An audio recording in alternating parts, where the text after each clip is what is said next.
Saudações do crente docente, está no ar o CDcast, o podcast da sua lição bíblica semanal. Esperamos que vocês estejam gostando das lições ministradas até aqui. Hoje teremos uma lição importantíssima. Eu sou o professor Luiz Andrade e trarei uma abordagem da lição número 8, que tem como título Restaurem a Mesa da Família, da editora Central Gospel, que fala sobre família cristã, proteção, parceria e amor. Essa revista tem como comentarista o pastor Estevão Fernandes. Este tema e esta revista já fora abordada por outras EBDs. Isso porque família sempre será um tema que as igrejas de forma sábia sempre utilizarão em suas temáticas. Se tem uma instituição que vem sofrendo ataques e mutações, é a família, principalmente pela atual mídia, que tenta modificar, deturpar, modificar a ideia do que é família. Principalmente a ideia de família que eu e você conhecemos, a família criada e instituída por Deus. Não é verdade? Eu quero também, como de sempre, enfatizar aos professores a necessidade de sempre estimular os alunos a usarem suas revistas nas salas de aula. Questione isso em aula, oriente os obreiros a distribuírem as revistas. Isso porque eu, como aluno, como muitas das vezes eu estava numa sala de aula e realmente sem a revista a gente fica meio que desorientado. Então é importante que todos estejam com esse material didático às mãos, até porque é uma revista muito bem elaborada, sabe? Com excelentes comentaristas, e vale a pena termos esse instrumento que nos auxilia no aprendizado às mãos. Então, sempre que eu começo minhas aulas, dou esta dica aos professores para que eles questionem isso antes das aulas, oriente os obreiros a distribuir as revistas, até que todos tenham a revista. É muito saudável assistir às aulas com as revistas em mãos, não é verdade? Mas vamos lá, vamos à nossa lição. Nossa lição tem como texto bíblico básico Lucas 22, do versículo 36 ao 46, e como texto áureo Jeremias 31, 25. Porque satisfiz a alma cansada e toda a alma entristecida saciei. Jeremias 31, 25. Sobre esse texto áureo, eu quero fazer uma observação. Eu, particularmente, é só uma crítica, não usaria esse texto como texto áureo. Creio que o autor da revista aí não foi feliz na escolha. Este texto de Jeremias é um tanto quanto confuso para o aluno correlacioná-lo com o tema família. Na verdade, o que contém Jeremias 31 é uma mensagem de Deus de esperança para o povo judeu, após o cumprimento de uma profecia de que os habitantes de Judá e Jerusalém seriam levados como escravos para a Babilônia. A mensagem aqui é que este povo um dia voltaria salvo e restaurado do cativeiro babilônico. Talvez aqui o Senhor esteja, no caso o autor, esteja correlacionando esta restauração à restauração da mesa da família. Mas eu creio que poderia termos usado outro texto áureo, pois nós temos numa turma gente muito simples, com alguma dificuldade. Eu acho que para entender melhor esse texto áureo, teria que ler todo o capítulo 31 para poder fazer uma ligação com o tema da aula, Mas vamos em frente, vamos continuar. Antes de entrar propriamente na lição, eu gostaria, como de praxe também, eu gosto de passar uma explicação sobre o excelente texto básico que foi escolhido em Lucas 22, do 36 ao 46. Como eu gosto sempre de fazer críticas, neste caso eu vou inverter aqui. Esse texto é maravilhoso. A passagem de Lucas em 22, 36 ao 46 é muito linda e muito conhecida. No texto, Jesus disse: Pai, se possível, afasta de mim este cálice. Mas será porque Jesus pediu isso a Deus? Vamos passar rapidamente uma explicação para que o ouvinte tenha um esclarecimento melhor. Jesus ali estava orando no Monte das Oliveiras, correto? Num jardim chamado de Getsêmani. Isto ocorreu na noite em que ele foi traído. Antes, ele havia acabado de celebrar a última Páscoa com os seus discípulos, dado as instruções finais a eles, instituído a ceia do Senhor, né? Aquela ceia conhecida como uma ordenança a ser observada por seus seguidores. Ordenança essa que nós hoje observamos até hoje em nossa ceia. Depois dessas coisas, ele partiu para o Monte das Oliveiras, como de costume. Ali ele pediu que seus discípulos vigiassem em oração. Ele se afastou um pouco deles com o objetivo de orar. A Bíblia diz que ali Jesus orou ao Pai intensamente. Ele orou muito ali, né? Ele teve uma intimidade com o Senhor, como de filho para pai.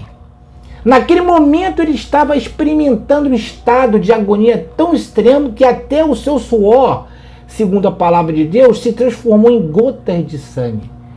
O escritor de Hebreus também descreve que naquele momento Jesus apresentou um grande clamor com lágrimas ao Pai. Isso está em Hebreus 5:7. Ali ele estava vivendo os momentos finais antes da prisão que resultaria em sua morte. Foi justamente nesse contexto que ele clamou: Pai, se possível, afasta de mim este cálice.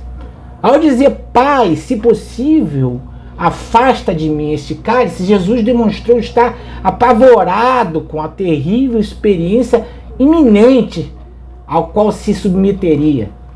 Diferentemente do que alguns pensam, ele não estava temendo os sofrimentos físicos da cruz. Definitivamente ele não estava com medo de ser açoitado, humilhado, torturado e finalmente morto. Ele não estava com medo disso.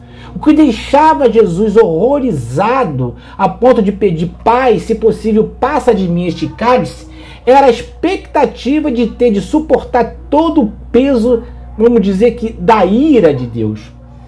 Paulo escreveu isso em sua segunda carta, no capítulo 5, versículo 21. Consequentemente, o caráter santo e justo de Deus exige o castigo pela iniquidade.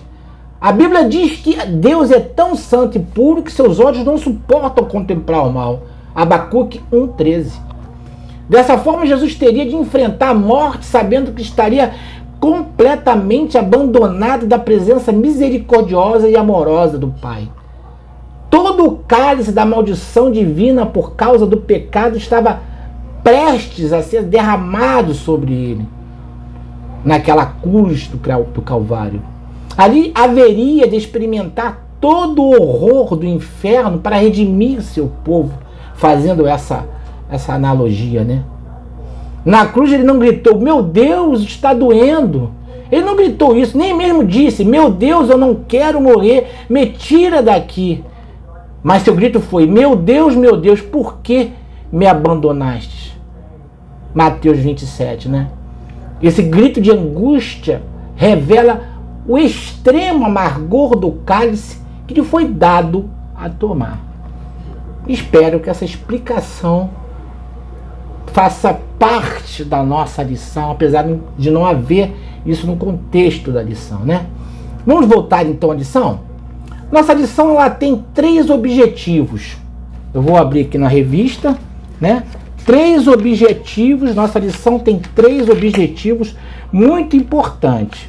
O primeiro é conhecer as condições tópicas que são inerentes à natureza essencial do casamento. A segunda é saber que desde os tempos antigos a mesa dentro de uma casa tem sido reportada como símbolo da vida em família. E o terceiro objetivo é conhecer os cálices que precisam ser quebrados na mesa das famílias. esse terceiro objetivo eu gostaria muito de enfatizar no final da gravação, porque é muito importante atentarmos para esses cálices que assolam hoje a mesa das famílias, né? É muito importante. A nossa palavra introdutória começa nos levando ao tema casamento e o compara a uma longa viagem. Aliás, é sobre essa viagem, hoje em dia, algumas sequer começam, né? Casamento hoje, segundo as pesquisas, mais da metade não estão vingando por mais do que 2 anos. Se você for nos cartórios, os índices de pedido de divórcio ou até cancelamento de casamento, quando ele é muito cedo, tem disparado, né?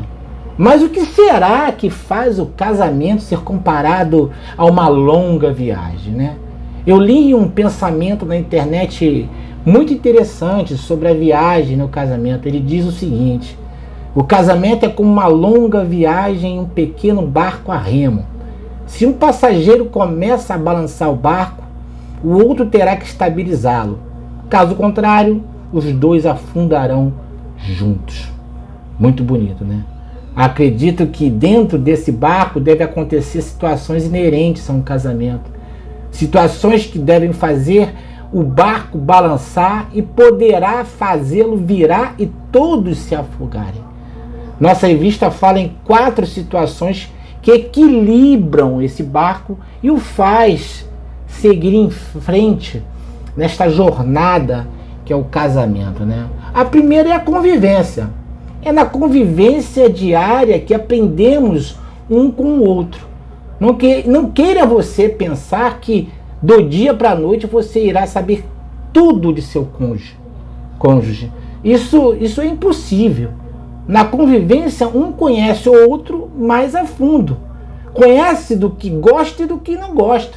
Alguns arranhões, é óbvio, irão aparecer, mas deixa ela cicatrizar. Tem casal que só vai começar a conhecer um pouco mais o outro após 10, 15 anos de convivência. Temos que ter paciência. Como é que você, no primeiro ano de casado, vai querer saber de tudo do seu cônjuge? Não tem como, deixe que o tempo resolva isso. Tem gente que casa mais tarde, casa com 30, 35 anos. Como é que você vai querer descobrir o que essa pessoa fez ou pensou em 30 anos de convivência na sua casa com seus pais? É muito difícil. Tem que ter convivência. Dê tempo ao tempo para você conhecer melhor o seu cônjuge. E segundo, a intimidade. É bem parecido com convivência. A diferença é que intimidade requer privacidade. É na intimidade que acontecem as famosas DRs, né? Eu acho que essas coisas você não deve discutir fora dessa tua intimidade. Discuta sim os seus problemas, as suas queixas com seu cônjuge, mas na sua intimidade. Tem gente que coloca em redes sociais as suas diferenças, entendeu? Ali não é lugar para isso. Tu tem um lugar íntimo dentro do seu quarto, ou se você está no teu apartamento sozinho. Tem muitos lugares que você possa trocar as suas diferenças, discutir os seus problemas, que não seja na sua intimidade. É na intimidade de seu quarto que você conhece mais profundamente o seu cônjuge. É lá que as arestas são aparadas em um casamento, onde segredos devem ser revelados e outros compartilhados. Mas não é compartilhados em redes sociais, não, gente. Compartilhado entre vocês dois. E é onde se partilha o amor e se partilha, logicamente, a conexão física e emocional. É na intimidade que há esse contato físico, onde você conhece o corpo do seu cônjuge, ele conhece o seu, e há trocas de emoções. É lá na intimidade, né? Existe também a questão emocional nisso tudo aí. É lá que você expõe teus sentimentos, né? Tem gente que fala, eu te amo nas redes sociais, mas não fala na intimidade. Às vezes é melhor fazer o contrário. Fala na intimidade e não expõe tanto isso nas redes sociais, né? É importante isso. O terceiro é a cumplicidade. O cúmplice de alguém é alguma coisa, é aquela pessoa que de alguma forma colaborou ou está colaborando para que alguma coisa seja feita ou tenha sido feita. Isso é ser cúmplice. Então, nesse caso, o cúmplice é um parceiro, um sócio que geralmente está junto na hora de pensar, planejar e executar algo. Por isso é que o relacionamento é fundamental que exista cumplicidade. Entre um casal, cumplicidade é participação. O que o outro faz, o outro também deve fazer. Há toda uma intimidade? Mas ser cúmplice do que o outro faz é muito importante, né? Isso é uma forma de você equilibrar aí esse barquinho aí, como diz aí o nosso pensador, para que ele não afunde, né? Quarto, interatividade. Em um casamento é importante falar, é importante ouvir, é interagir com o seu cônjuge, é não agir com indiferença às emoções do seu cônjuge. Alegre-se com ele, chore com ele, ofereça consolo, né? Mas principalmente faça o possível para estar com ele, se possível presencialmente, nos momentos de tristeza. Às vezes você está trabalhando, tem gente que tem facilidade de se deslocar até a casa, porque o seu trabalho não requer tanta presença, né? Então dá para você sair, vai até o teu cônjuge, fica com ele, ouve. A tecnologia às vezes não funciona nesses momentos. Mas uma família, para ser considerada próspera, não pode ficar só na esfera dos cônjuges ou do casamento deles, ou dentro desse dualismo esposa-marido. Há a necessidade de investirmos em outros ambientes que precisam ser restaurados para que haja efetivamente essa prosperidade que tanto falamos. E um destes principais ambientes familiares é a mesa da família. Mas será que estamos falando daquela mesa antes muito usada pelas famílias mais tradicionais? Será que estamos falando daquele móvel enorme que ficava na antessala, na copa, ou até mesmo em varandas? Daquele lugar em que sentávamos, né, com nossos pais e irmãos para almoçar ou jantar?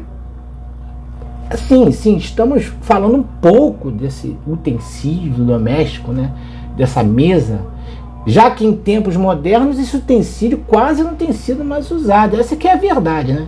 Até mesmo porque as arquiteturas de alguns empreendimentos imobiliários não dão mais espaço para este imóvel. Interessante que preferem comer com todo o desconforto de um sofá e comer e desprezam o conforto de uma bela mesa. É interessante, a gente senta no sofá, bota um prato no joelho, fecha a perna, come todo torto, sem conforto, com um posicionamento incorreto, solitário, a comer na mesa, numa posição correta, olhando todos juntos ali. Coisas da atual modernidade, né? Como explicar isso, né? Vamos aos tópicos então, meu irmão? O tópico 1 faz uma abordagem literal daquilo que eu acabei de falar, da mesa da família, né? Aquele utensílio doméstico, alguns com 4, 6, 8 lugares, né? Que outrora representava o lugar onde todos se reuniam, preferencialmente aos domingos, ou no jantar depois de um longo dia de trabalho, ali para confabular, colocar as novidades em dia, rir, elogiar o prato que está comendo, e às vezes, óbvio, tinha lá umas discussões, né? Hoje, né, alguns até têm uma mesa na sua casa, mas ou estão tão velhas que precisam de serem restauradas literalmente, né? Estão ali quebradas, sujas, precisam, é até perigoso sentar à mesa, né? Ou estas mesas são no máximo para apoiar um jarro central, um enfeite, alguns botam televisão em cima dela, Um computador, tá lá o computador, mas ninguém usa a mesa para comer, para sentar a família. Um aparelho de som, ou até mesmo uma mesa muito bonita para decorar o ambiente ali, mais nada. Quiçá até nunca foi utilizada para servir um belo jantar com a família. Tem gente que tem uma mesa dessa e já fez de tudo nela, estudou, já teve reunião, mas nunca sentou com a família para jantar.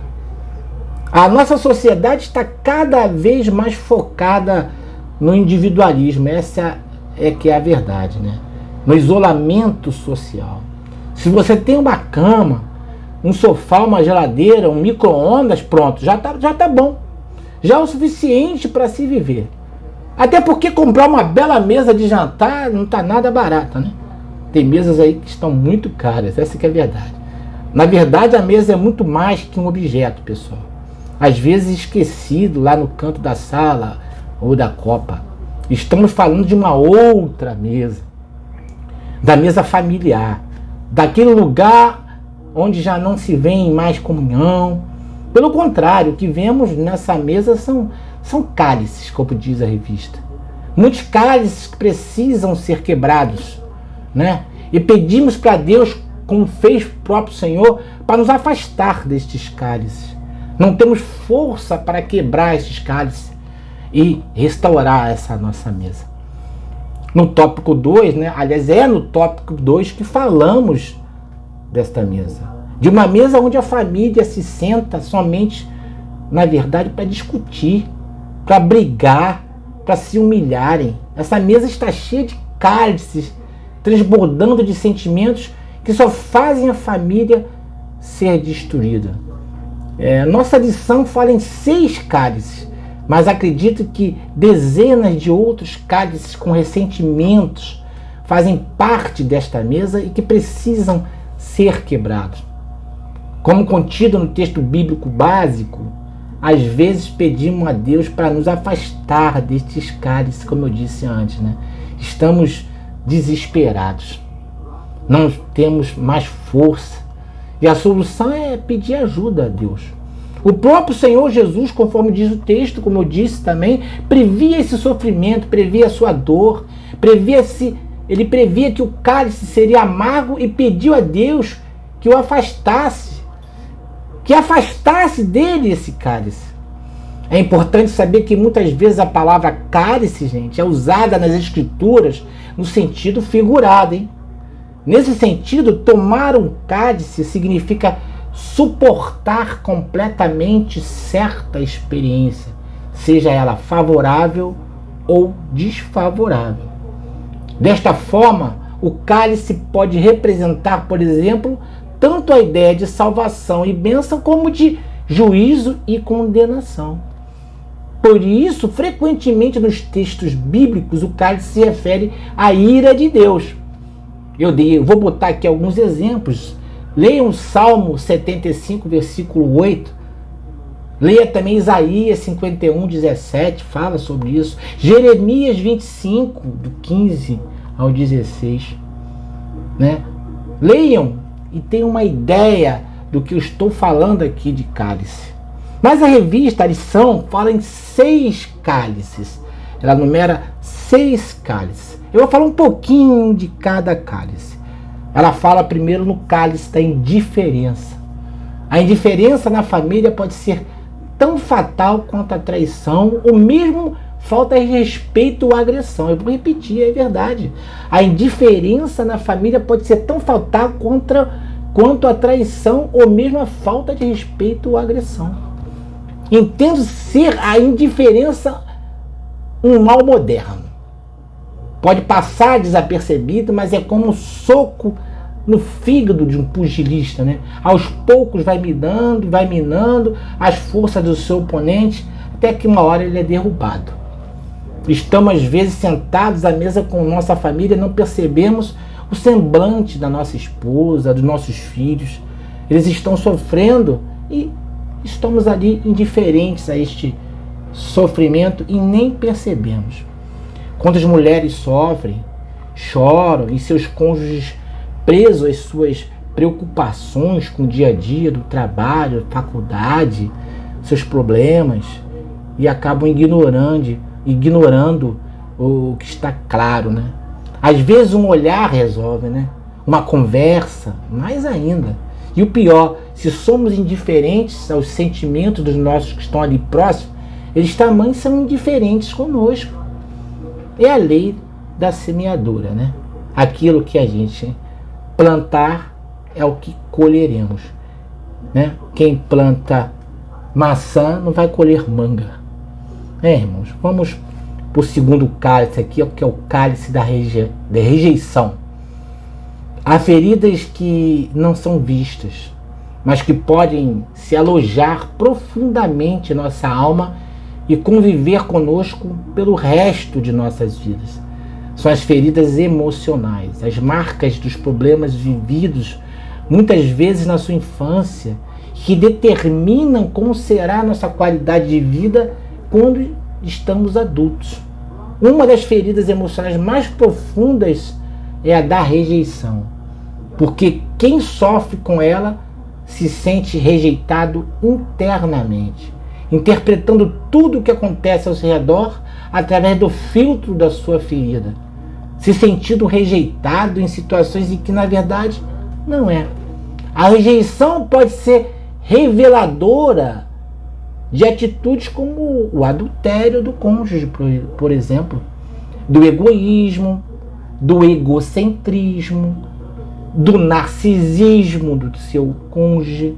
Mas às vezes a rejeição é proveniente da própria situação em que se encontra o mundo. O desemprego, as doenças transmissíveis, as exigências que o mundo impõe para conquistarmos nosso espaço nos fazem sentir rejeitados. Não é, irmão? Às vezes a gente está diante de tantos obstáculos para conseguirmos algo que é importante para nós, mas a gente vê uma sociedade que cada vez mais nos impõe exigências de todo tipo para que nós possamos conseguir ser felizes. E aí cria-se lá uma sementinha de rejeição, achando que o problema é com a gente. Na verdade, é o mundo que tem criado dificuldades para se alimentar, para conseguir teu espaço profissional. O mundo tem criado dificuldades para você crescer profissionalmente. O mundo tem criado dificuldades para você conseguir um bom salário. Tá difícil, né, irmãos? E essa rejeição, ela vem nascendo na gente, e às vezes na mesa da família tem um ou dois lá membros com essa rejeição dentro dele e você às vezes nem percebe. Mas olha o que Paulo disse à igreja de Coríntios sobre as rejeições e perseguições. De todos os lados somos pressionados, mas não desanimados. Ficamos perplexos, mas não desesperados. Somos perseguidos, mas não abandonados. Abatidos, mas não destruídos. Fique com essa palavra, você que se sente rejeitado. Vamos ao outro cálice, cálice da intolerância. Intolerância é a incapacidade de ver nos outros algo que entende ser um defeito ou algo que entende ser diferente do que entende ser normal. Parece complicado, né, irmão? Mas essa aqui eu até escrevi. Intolerância é a incapacidade de ver nos outros algo que entende ser um defeito ou algo que entende ser diferente do que entende ser normal. Coisa de doido, né? Mas é isso mesmo. Em uma mesa da família, a intolerância está ligada a não entender que o cônjuge, ou algum de seus filhos, ou algum membro que faça parte dessa mesa, dessa família, é diferente ou tem gostos diferentes. O cálice da intolerância tem arruinado as famílias. As pessoas são diferentes. Nossos entes não são pessoas pré-fabricadas, onde determinamos como elas devem ser ou se comportar. Às vezes nos comportamos como hipócritas, né? Ou fariseus. E só sabemos olhar o cisco nos olhos deles, ou que entendemos ser os defeitos do outro, mas não enxergamos a trave que existe em nossos olhos para vermos que temos muitas vezes o mesmo defeito ou até mais defeito. Nesse pensamento, Jesus disse: hipócrita, tire primeiro a trave do seu olho, então você verá claramente para tirar o cisco do olho do seu irmão. Mateus 7,4. Na verdade, estamos sendo tão somente intolerantes com o próximo. Seja tolerante com seu cônjuge, com seu filho, com seu pai. Entenda que ele é diferente, que ele estudou menos que você, ou que sua esposa estudou menos que você, ou que o seu marido estudou menos que você, ou a aptidão que ele tem para desenvolver determinada atividade é melhor. As pessoas são diferentes. Como eu disse lá no começo, alguns casam com 30, 35 anos e aprenderam algo com seus pais, e de repente você quer mudar ele de um comportamento que ele pratica há 30 anos, da noite para o dia. Não vai dar, né, meu irmão? Temos que ser tolerantes. Às vezes podemos abrir mão de alguma coisa, outras podemos pedir para que ele faça uma mudança em suas vidas, mas a verdade é que temos que ser tolerantes. Vamos para o outro cálice, cálice da competição. Acredito que competição na família é decorrente de dois aspectos muito modernos, né? Hoje, na idade pós-moderna, na idade contemporânea, né? Acredito que esses dois aspectos que eu selecionei aqui sejam talvez a raiz dos grandes problemas na competição dentro de uma mesa da família. A primeira questão é a emancipação feminina. O homem, por sua característica de mantenedor, tem tido dificuldade de entender esta evolução positiva da mulher. Hoje a mulher moderna, diferente do passado, tem decisão dentro de uma família. Ainda bem. Sua voz ela é ouvida e sua opinião tem peso. Hoje ela estuda, se prepara e mesmo que não trabalhe, ou seja, provedora do lar, sua participação não é mais como uma coadjuvante. Hoje ela é dona da casa e não dona de casa. Esse posicionamento dentro do lar pode estar levando a uma competição dentro da casa. É aquilo que nós chamamos... antes era um homem que mandava. No século retrasado, na época em que o homem era a grande autoridade dentro de uma casa, não havia tanta competição por isso. A mulher se calava, mas sofria. Entendeu? Então, hoje, por falta de entendimento de nós homens, desta emancipação feminina, dessa nova posição feminina dentro da mesa, dentro do lar, está gerando competição dentro da mesa, dentro do lar. Nós devemos quebrar este cálice para que isso não ocorra dentro da casa. Uma outra questão dentro ainda dessa temática competição, que tem ajudado a aumentar a competição, que eu coloquei como segundo mais importante, né, o que tem causado o segundo aspecto é a crise financeira. A necessidade de manter a qualidade de vida na família fez com que o homem moderno não suportasse mais sozinho manter a família. O que se consumia no passado não é mais o que se consome hoje. Está tudo muito caro. O consumismo desenfreado invadiu os lares. A mulher que aos poucos vem se preparando, estudando, agora tem que ir trabalhar. E como ela está mais preparada, ela consegue bons resultados no trabalho, uma boa renda. O mercado, obviamente, percebeu isso e, aos poucos, a mulher vem sendo valorizada. E, com isso, a sua participação na provisão do lar vem aumentando. Isso é uma coisa automática. Em muitos casos, é somente até a mulher a provedora. Ou, quando não, a sua participação na provisão é muito maior que a do homem. Ela consegue ganhar mais que o homem. Com isso, criou-se uma espécie de crise de identidade masculina. O homem e também a mulher não estão sabendo lidar com estas mudanças. Estão até separando os bens ou feitos dentro de um lar. Aquilo é meu, aquilo foi eu quem fez. Está faltando sabedoria. A palavra de Deus diz que quando nos casamos, nos tornamos uma só carne, um só corpo. Se somos um só corpo, tudo que um membro fizer, o outro membro se beneficiará.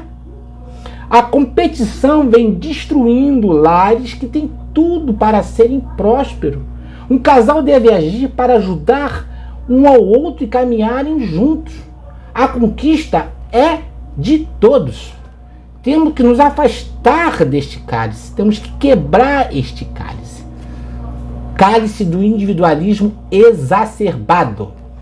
É um outro cálice que nós temos que quebrar em nossa mesa. O que eu achei interessante neste tema é a palavra exacerbado. Eu chego então à conclusão que o autor da revista valoriza sim o individualismo. Cada um de nós temos as nossas individualidades e o casal deve sim respeitar essas diferenças. Isso faz parte da tolerância. É um gesto de amor com o seu próximo aceitar algumas diferenças entre os dois. Somos indivíduos diferentes. Deus, quando criou a mulher, queria criar algo diferente, senão ele tinha criado outro homem para fazer companhia a Deus. Mas ele criou alguém totalmente diferente, em corpo, alma e espírito. Então, Deus aprova a diferença. Entretanto, quando este individualismo é exagerado a ponto de comprometer a relação e a sua mesa, então temos que acender o sinal de alerta. Algo precisa ser mudado urgentemente. Tudo que é exagerado é muito ruim, né? A comida sem sal fica sem gosto. Nós não sentimos prazer em comer algo sem sal. Eu, pelo menos, adoro sal. Mas experimenta colocar sal além do suficiente. Fica ingerível. Tu não consegue ingerir aquilo. E tu não consegue saborear. O gosto foi embora. O prazer foi embora. O individualismo exacerbado também é assim. O individualismo exacerbado em um dos cônjuges ou dentro de um dos membros de uma família pode levar este membro a comportamentos próximos do egoísmo, da insensibilidade, da falta de perdão e do orgulho. Também faz bem a gente, mas tem o orgulho doentio. A pessoa assim tem sérias dificuldades de aceitar a diferença de seu próximo ou as suas fragilidades. Geralmente essas pessoas são isoladas. A revista diz que este tipo de comportamento é a ameaça mais próxima de destruir a unidade familiar. Sem unidade nada se mantém, nada progride.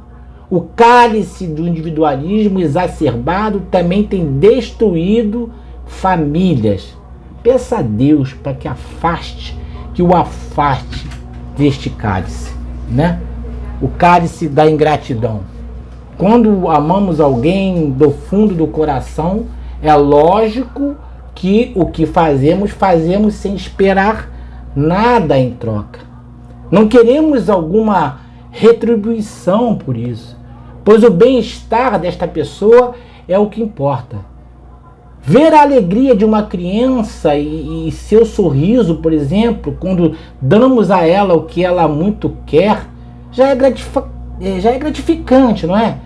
E o máximo que ela tem a nos retribuir é o quê? É o seu sorriso. Não é assim com os nossos filhos? Entretanto, com tudo isso, né, existe algo que nos entristece muito quando realizamos algo importante para alguém e nem um muito obrigado recebemos. Isso é triste e pode ser desanimador, né? A gente fica com receio de ajudar novamente. A gente não quer nada em troca, mas um muito obrigado ou um reconhecimento faz bem ao coração, faz bem à nossa alma, né? As famílias, elas estão sendo destruídas pelo cálice da ingratidão. Estamos vendo casais se esquecendo de olhar para trás e ver o quanto um ajudou o outro para chegarem aonde estão. Vemos filhos que se esquecem ou até mesmo nem sabem o quanto seus pais se empenharam para dar o estudo ou o que eles têm hoje. Nunca se esqueça daqueles que estenderam as mãos para você, mas principalmente daqueles que estão contigo mais próximos nesta caminhada. Aqueles que estão mais próximos precisam ser reconhecidos. Sua esposa, seu esposo, seus pais. Agradeça a eles, ou diga a eles, ou testemunhe sempre dizendo: agradeço a Deus por tudo isso. Agradeço a minha esposa por aquilo. Agradeço a meus pais por isso. Ser grato é reconhecer o esforço de alguém em te fazer feliz em um momento que você mais precisava. Em 1 Tessalonicenses 5:1 diz que devemos ser gratos em todas as ocasiões, porque essa é a vontade de Deus. A gratidão é uma forma de louvar a Deus e um sinal de uma vida transformada por Jesus. Quem é grato é mais feliz. A gratidão ajuda a valorizar as bênçãos que temos. Seja grato por tudo, meu irmão. Quebre esse cálice em sua mesa, né?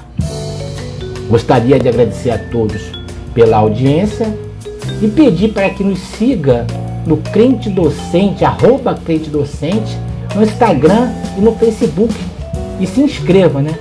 Não se esqueça também de ativar as notificações clicando no sininho do nosso Crente Docente. Que Deus abençoe a vida de cada um e até a próxima oportunidade.